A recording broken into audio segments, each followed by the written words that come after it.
Vous écoutez Europe 1, il est 9h30. Le journal des médias avec Thomas Joubert. Bonjour Thomas. Bonjour, à la une ce matin, la mise au point de Norbert Harrer après son absence mardi soir sur Énergie 12. Le groupe TF1 a choisi son nouveau PDG et une pétition pour soutenir Philippe Verdier, le présentateur météo de France 2. Et on commence donc avec les explications de Norbert Harrer après l'annulation de sa venue dans Face à France mardi soir sur Énergie 12. L'animateur et cuisinier confirme qu'M6 l'a bien empêché de venir participer à votre émission, Jean-Marc, quelques heures seulement avant le direct. Norbert Harrer a tiré les choses au clair hier sur la chaîne Non-Stop People. Écoutez. Il faut vite comprendre une chose, c'est que nous sommes peut-être des animateurs de la télé, mais après, nous ne sommes pas les patrons des chaînes.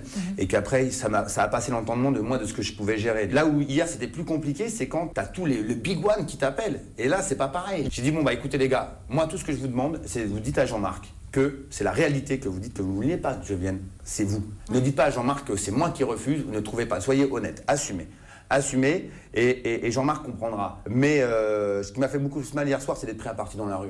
Ouais, on m'a traité de petites bites, de mecs qui n'avaient pas de couilles, voilà, de ne pas aller affronter ma chaîne pour aller sur Jean-Marc. D'ailleurs, je remercie Jean-Marc parce qu'il a compris, heureusement, parce que ça peut vite aussi des fois énerver l'animateur de se faire planter lors d'un direct. Donc je remercie Jean-Marc de sa compréhension.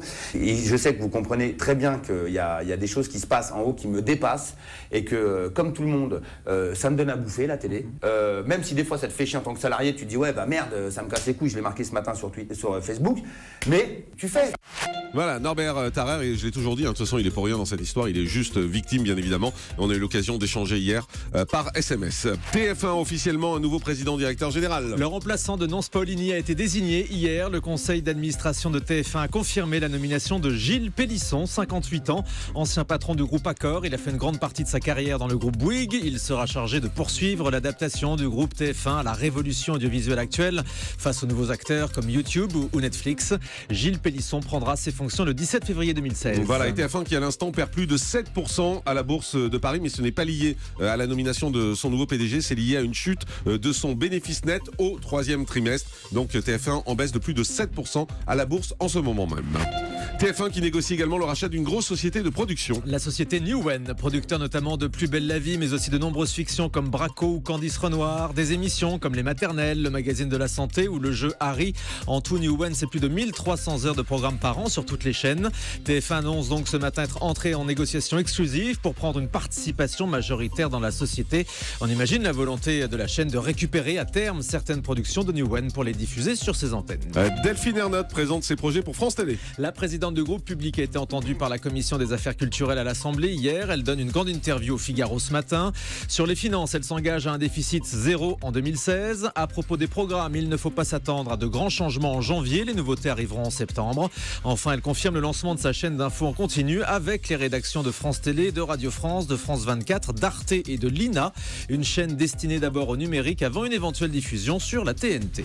Patrick Sébastien prépare une nouvelle fiesta à l'Olympia. L'émission sera programmée le samedi 14 novembre à 20h50 sur France 2. Patrick Sébastien recevra tous ses amis pour faire la fête. Les invités seront grimés en Dalida, Freddie Mercury, Michel Polnareff ou Brigitte Bardot. Tout le public sera également déguisé. Mais Brigitte Bardot à quelle époque D'accord, avancez. Répondez pas. Avec Mais ne répondez pas. L'année dernière, la première fiesta de Patrick Sébastien avait réuni 5 600 000 téléspectateurs. Ça a bien marché. Énergie 12 sur le point de déprogrammer son émission Le Daily Mag. Cette nouvelle version du Mag à l'antenne depuis septembre, présentée par Karima Charny et Benoît Dubois, réalise des audiences très basses. L'émission est même descendue à 70 000 téléspectateurs seulement la semaine dernière. Selon le site de Public, Énergie 12 aurait donc décidé de déprogrammer l'émission et de se séparer de l'animatrice. En revanche, le Mag de la télé-réalité ne serait pas menacé. La direction d'Énergie 12 ne confirme pas l'information pour le moment. France 2 se mobilise contre le harcèlement scolaire. Alors que l'Éducation nationale présente ses nouvelles mesures pour combattre ce fléau dans les établissements scolaires, France 2 proposera jeudi prochain une journée spéciale sur son antenne. Le sujet sera abordé dans toutes les émissions de Télématin à 7 au programme et toute une histoire. Et puis Philippe Bouvard révèle avoir été la cible de Jacques Messrine, donc c'était pas hier. Oui, effectivement, retour dans les années 70. L'animateur a confié que l'ancien ennemi public numéro 1 envisageait à l'époque de le tuer. C'est le commissaire Serge Devos de la brigade de répression du banditisme qui lui aurait fait cette révélation après la mort de Mérine le 2 novembre 79. Selon le commissaire de police, la police avait retrouvé le plan de la villa de Philippe Bouvard en région parisienne, les numéros d'immatriculation des voitures de l'animateur et les itinéraires qu'il empruntait. Selon le journaliste, Jacques Mérine entendait donc bien se venger après une série de critique dans ses chroniques dans François. Allez, on termine avec le chiffre du jour. 14 000, le nombre de signatures recueillies par une pétition de soutien à Philippe Verdier, le monsieur météo de France 2. Il est actuellement sous le coup d'une procédure de licenciement après ses prises de position sur le réchauffement climatique. On vous en parlait hier.